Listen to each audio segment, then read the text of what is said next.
এখন বাজে 11টা। জয় শ্রী শম্ভু, নমস্কার। আপনারা সবাই কেমন আছেন? আশা করছি সবাই খুব ভালো আছেন। আজকের আমার এই নতুন ভিডিওতে আপনাদের সবাইকে স্বাগত জানাই। আর আজকে এখন থেকে ব্লগটা আমি শুরু করলাম, যেহেতু আমি অনেক বেলায় উঠেছি, 7টায় উঠছে। এই কারণে যে আমার হাজব্যান্ড অনেক রাতে ঢুকেছে, তো 1:30 2টো হয়ে গেছে শুতে। তো ডিউটি করার পর ট্রেন পেয়েছে, তো সেই ট্রেনে এসছে।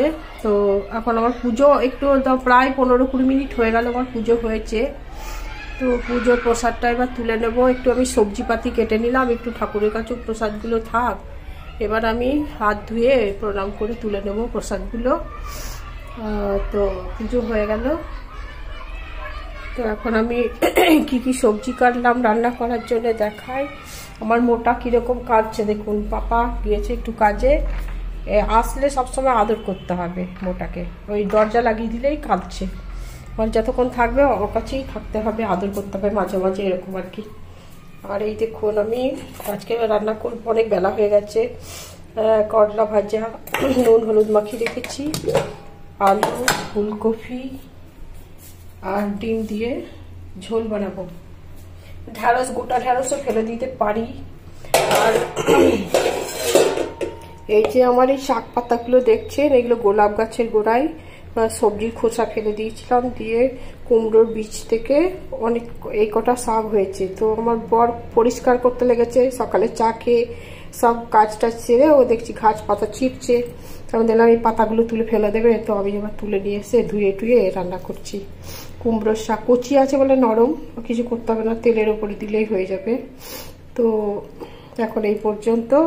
আমি এখন আলু সিদ্ধর আলুটা চাপিয়ে দেবো, আর ঝোলের জন্য একটু তেলের মধ্যে কষে নিয়ে জল ঢেলে সিদ্ধ করে নেবো, তাড়াতাড়ি রান্নাটা হয়ে যাবে। তারপর আপনাদের আসছি আবার।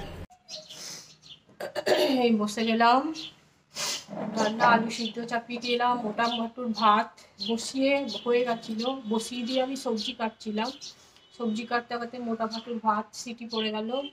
এখন আমি একটাতে আলু সিদ্ধ করতে দিয়েছি, একটু তেলের মতো নেড়ে নিয়ে লবণ হলুদ দিয়ে, আর একটাতে শাক বসিয়ে দিলাম, রসুন শুকনো লঙ্কা ছাতো করে ওই তেলের মধ্যে দিয়ে। শাকটা দিয়ে একটু কচি আছে, শাকটা গলে যাবে, একটু সামান্য জল দিয়েছি, লবণ হলুদ আর একটু মিষ্টি দিয়েছি। আমার পর মিষ্টি খাই না শাকে।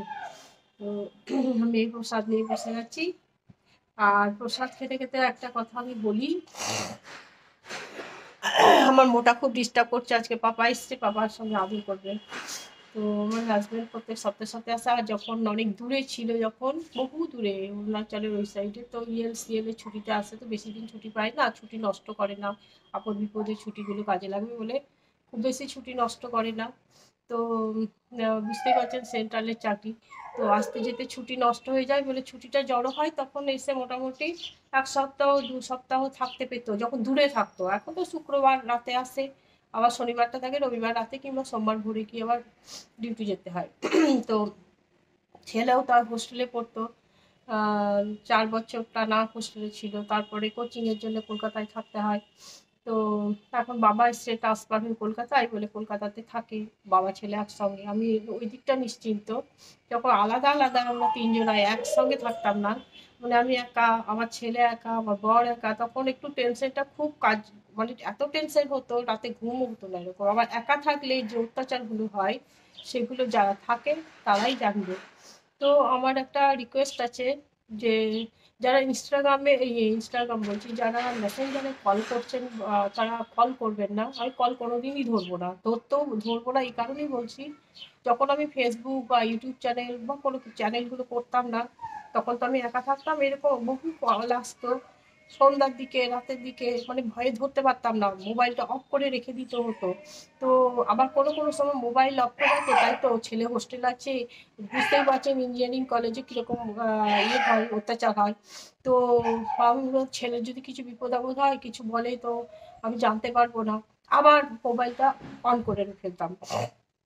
তো দেখতাম কল আসছে, আর এমন ভয়ঙ্কর ভয়ঙ্কর কলে কথা বলতো, যদি ধরতাম ও কল ভয়ঙ্কর ভয়ঙ্কর কথা বলতো, সেগুলো রাতের ঘুম কেড়ে নিত। তো শেষে হাজব্যান্ডকে ফোন নম্বরটা আবার দিতাম, আমার ভাইরা আছে, ভাইকে বলতাম, তখন আমার ভাইরা একটু ধমক টমক দিত, তখন আমার দেখতাম কল করা বন্ধ করেছে। এরকমভাবে আমার দিনগুলো কেটেছে। ওই জন্যে যারা মেসেঞ্জারে উল্টোপাল্টা কল করছেন, তারা কল করবেন না দয়া করে প্লিজ। আমার কথাটা ভাববার চেষ্টা করবেন একটু। আমি কিন্তু অন্য টাইপের মহিলা নই। আর তার দেখেই বুঝতে পারবেন, মানুষ হলে ঠিক বুঝতে পারবে। আর মানুষ ঠিকঠাক যদি না হন তাহলে বুঝতে পারবেন না। আমি পারমিশন পেয়েছি বলে করছি, আগে পারমিশন পাইনি হাজব্যান্ডের। ছেলে বড় হয়েছে এখন, ছেলে পারমিশন নিয়েছি বলেই এসব করছি। ভালো লাগে আমার করতে। তো চেষ্টা করব যতটুকু পারবো। আর আমি মোবাইলে খুব পটু নই। যেমন এই ধরুন আমার একটা ফেসবুকে রাখা ভিডিওতে দেখবেন আমার নাম্বার টেপা পড়ে গেছে কি একটা, ওটা আমি একদমই ঠিক করতে পারছি না, যেহেতু হাজব্যান্ড ফেসবুক সম্পর্কে কিছু জানে না। অনেক চেষ্টা করলেও কলটা বন্ধ করতে পারছে না, মানে মোবাইল নাম্বারটা রিমুভ করতে পারছে না। তো ওইটা ওটা ভিডিও যে দেখছে, কলটা দেখছে, হয়তো ভালো মানুষও কল করতে পারেন হয়তো অনেক কিছু জানার জন্য, কিন্তু আমার ওই যে একটা ভয় কাজ করে।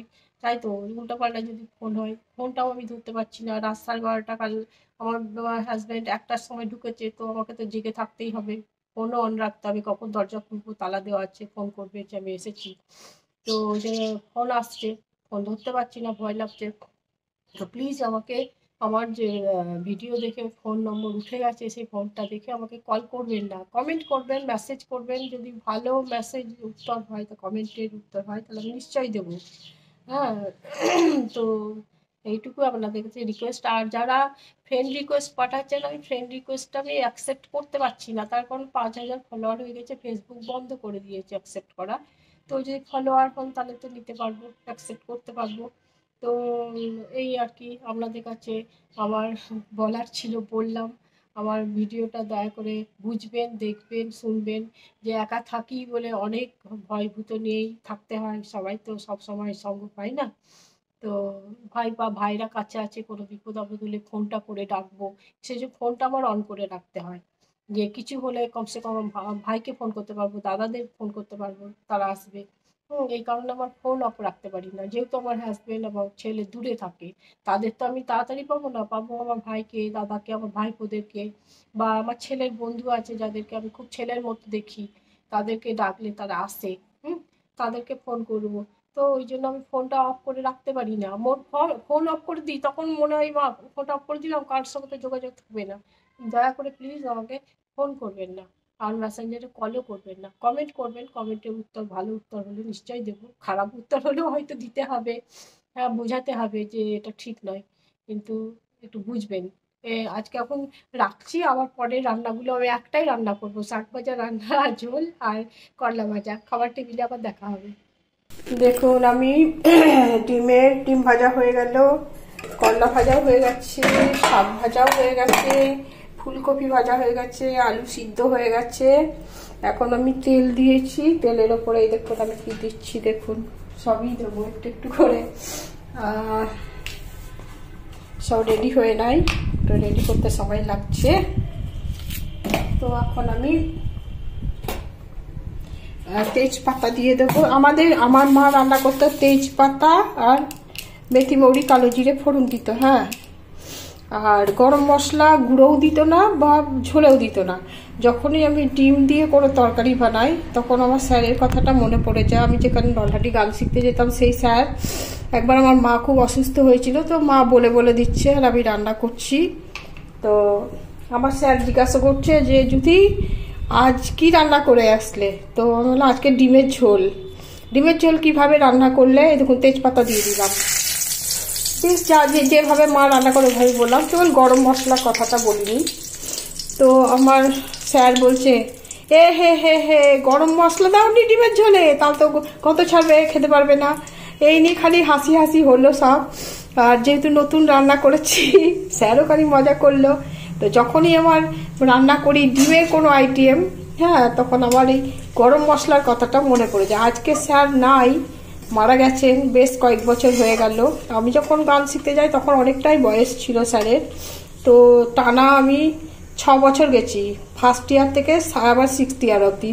6th ইয়ারের পরেও 1 বছর শিখেছি, তারপর অ্যাক্সিডেন্ট ঘটে যায় আমার ভাইয়ের একটা, তারপর আমি গান ছেড়ে দিই। তো আমার ভাই মারা যাওয়ার পর গানটা ছেড়ে দিই, তারপরে আর গান সেরকমভাবে আর গেয়ে ওঠা হয় না। তো যখনই আমি এটা করি স্যারের কথাটাই আমার মনে পড়ে। আমার স্যার বলেছিল ওইটা, তার জন্য আমি একটু গরম মশলা দিয়ে দিই আর কি। তা দেখি এখনকার রান্নাতে সবাই দেয় একটু গরম মশলা ডিমের তরকারিতে। হ্যাঁ, তো আমি পেঁয়াজ কুচিটা আনতে ভুলে গেছি, তো পেঁয়াজ কুচি এখানে করে রেখেছি। তো একটু বেশি পেঁয়াজ কুচি হয়ে গেছে, কারণ মোটা মোটা পেঁয়াজ ছিল, বুঝতে পারিনি। তো একটু রেখে দেবো, এতটাই মোটা করে কেটেছি, এই দেখুন ঢাঙা ঢাঙা করে কেটে দিয়েছি। এই দেখুন, একটু দিয়ে দিই ফুলকপি, ডিম, মাছ, এই মাছ বলছি, ফুলকপি, ডিম, আলু আর কি দিয়ে যেন বললাম। এই দেখুন, এইটা ঝোল তো করবো। এই গোটা ঢ্যাঁড়স দেখেছেন, ছোট্ট ছোট্ট কড়ি আঙুলের মতো, একটু বড়। ভালো করে এটাকে ধুয়েছি, কেন বলুন তো, সবজি বাজারে তো জল দেয়, আবার ধুলো পরে শুকিয়ে যায়, তারপরে আবার জল দেয়, আবার ধুলো পরে। তো আমি বাড়িতে নিয়ে আসি যখন, ঢ্যাঁড়স ভালো করে কচলিয়ে ধুই একটা একটা করে। এটা যখন ঝোল ফুটবে তখন এই কাঁচা ঢ্যাঁড়সই দিয়ে দেবো। দেখুন আমি কাটিনি, কি বলে, বোটা কাটিনি আর ডগটাও কাটিনি, যেহেতু একটা লাল লাল ভাব থাকে, সেটা যাতে বেরিয়ে না যায়। এটা কিন্তু ঝোলেই ফুটবে। অনেকে জল দিয়ে যেমন সিদ্ধ করে খায়, এটা যে কোনো মাছের ঝোলেও দিতে পারেন, গোটা খেলে খুব টেস্ট হয়। কিন্তু আমি করে খেয়ে দেখেছি, করে দেখবেন, ভালো লাগবে। তো এই হচ্ছে আমার রান্নার মশলা, তো বেটেই রেখেছি ওই একই পদ্ধতি। মশলা আমার জিরে ধনে আদা রসুন শুকনো লঙ্কা আর একটু মৌরি দিয়ে বাটা করেছি, এটা মশলা পরিমাণ এইটা।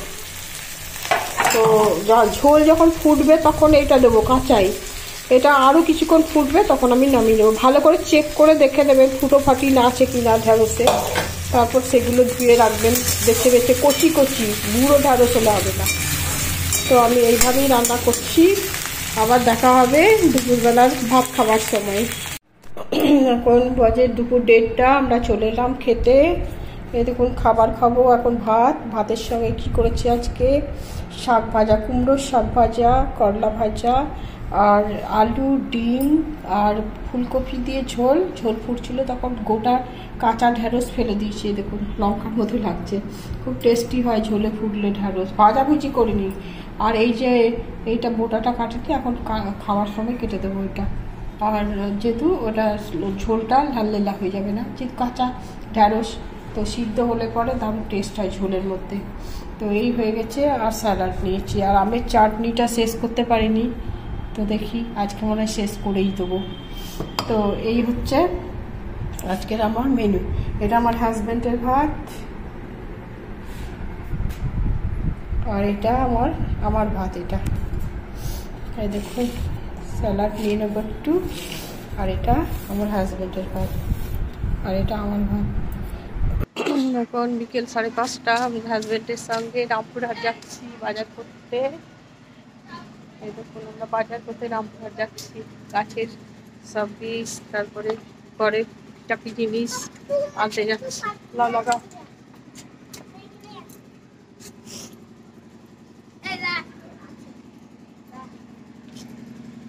এ পড়ে যাবি রে।